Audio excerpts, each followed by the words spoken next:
Bom, antes de mais nada, eu quero parabenizar o professor Pedro Paulo Manos pela brilhante palestra, rica, e que nos enriqueceu muito, com certeza.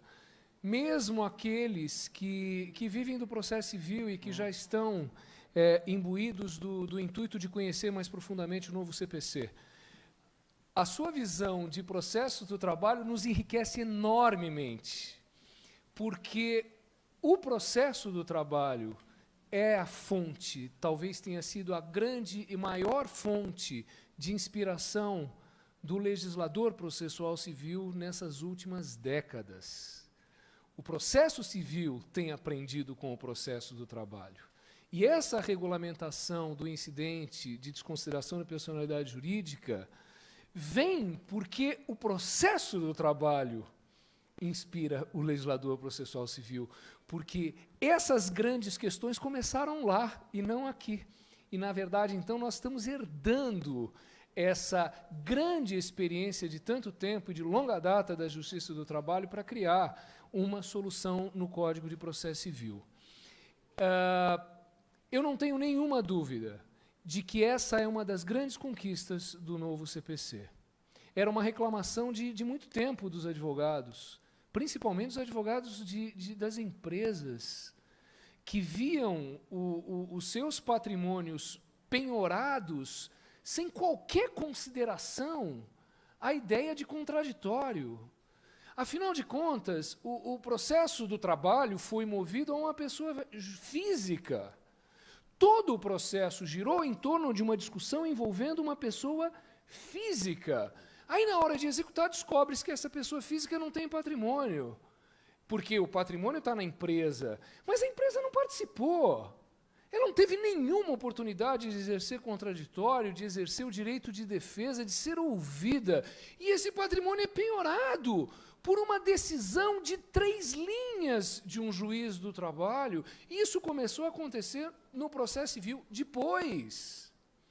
Então, era efetivamente necessário, se o princípio do contraditório, hoje constitucional, claramente constitucional, se ele vale alguma coisa, isso precisa valer para aqueles que não participaram e que podem ter o seu patrimônio penhorado num processo que não lhes disse respeito até então. Então, isso aqui é um grande avanço. E eu realmente não compreendi essa afirmação do Foro Permanente dos Juízes de que o novo CPC não se aplica à Justiça do Trabalho. É isso mesmo? Esse esclarecimento eu gostaria de ouvir. Eu realmente não entendi. Foram os juízes do trabalho que, contrariando o fórum, disseram que não se aplica. Eu entendi. Juízes do trabalho dizendo que o novo CPC não vai se aplicar lá. Mas como? Eu nem quero discutir outros pontos, mas em relação a esse da desconsideração da personalidade jurídica, isso aqui é um grande avanço. Isso aqui é a institucionalização da justiça, a institucionalização da aplicação do contraditório e da defesa antes do juiz tomar uma decisão, mandando penhorar o patrimônio da empresa. E o Código vai mais além, mas tudo isso é inspiração da Justiça do Trabalho, a desconsideração inversa. A ação de conhecimento foi movida à empresa. Aí, no final, na hora de executar, descobre-se que a empresa não tem patrimônio nenhum, porque tudo está no patrimônio do sócio. Mas o sócio não foi parte. O sócio não pôde se defender, ele não pôde dizer nada a respeito disso. Não é justo, absolutamente, que ele tome uma penhora de bem sem ser ouvido. Então, o que eu sempre esperei nesses últimos anos é que, apesar da inexistência de uma disciplina como essa, os juízes do trabalho, e eu sei que alguns fazem isso, fizeram e fazem isso, mandam ouvir a pessoa jurídica ou a pessoa física, dando-lhe um prazo para se manifestar a respeito da desconsideração, para em seguida proferir a decisão mandando penhorar ou não mandando penhorar. Mas agora, diante desse novo CPC, a gente não precisa ficar contando com a boa vontade do juiz, está previsto na lei. Maravilhoso, maravilhoso. Para o processo civil e para o processo do trabalho, que finalmente vai ter um procedimento regulamentado. Nesses últimos nesses últimos anos, eu disse algo que sempre desagradou muito os juízes do trabalho, mas isso que eu vou dizer aqui eu não tenho o menor constrangimento de dizer, porque eu disse numa plateia onde havia 100 juízes do trabalho, e eu disse exatamente a mesma coisa. Nós não precisávamos de um novo Código de Processo Civil. Nós nunca precisamos de um novo Código de Processo Civil, porque o nosso Código 73 é reputado internacionalmente um dos melhores do mundo, um dos mais avançados, um dos mais técnicos.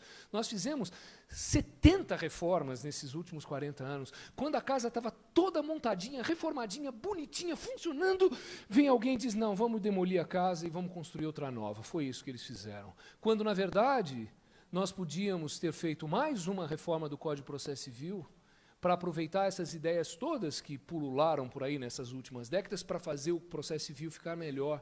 Isso podia ser feito. Eu tomei essa iniciativa na tramitação do processo.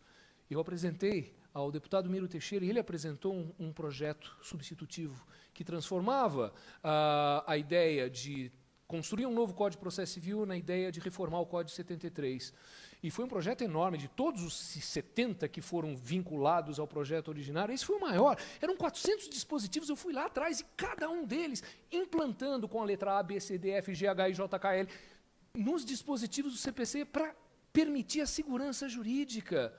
Nós vamos perder em segurança jurídica, principalmente nesses primeiros momentos de aplicação do novo CPC, porque tem tanta coisa nova que vai dar tanta confusão. Eu tenho brincado com meus alunos para dizer, mas nós temos os próximos 50 anos para entender o que tudo isso significa. Vamos perder muito.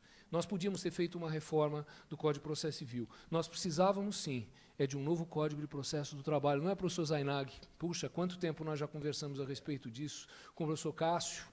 Fizemos algumas reuniões, tentamos levantar essa ideia, precisaríamos de um Código de Processo do Trabalho, não para desvirtuar o processo do trabalho, para mudar o processo do trabalho, não, para trazer a justiça do trabalho ao processo do trabalho um pouco mais de segurança jurídica.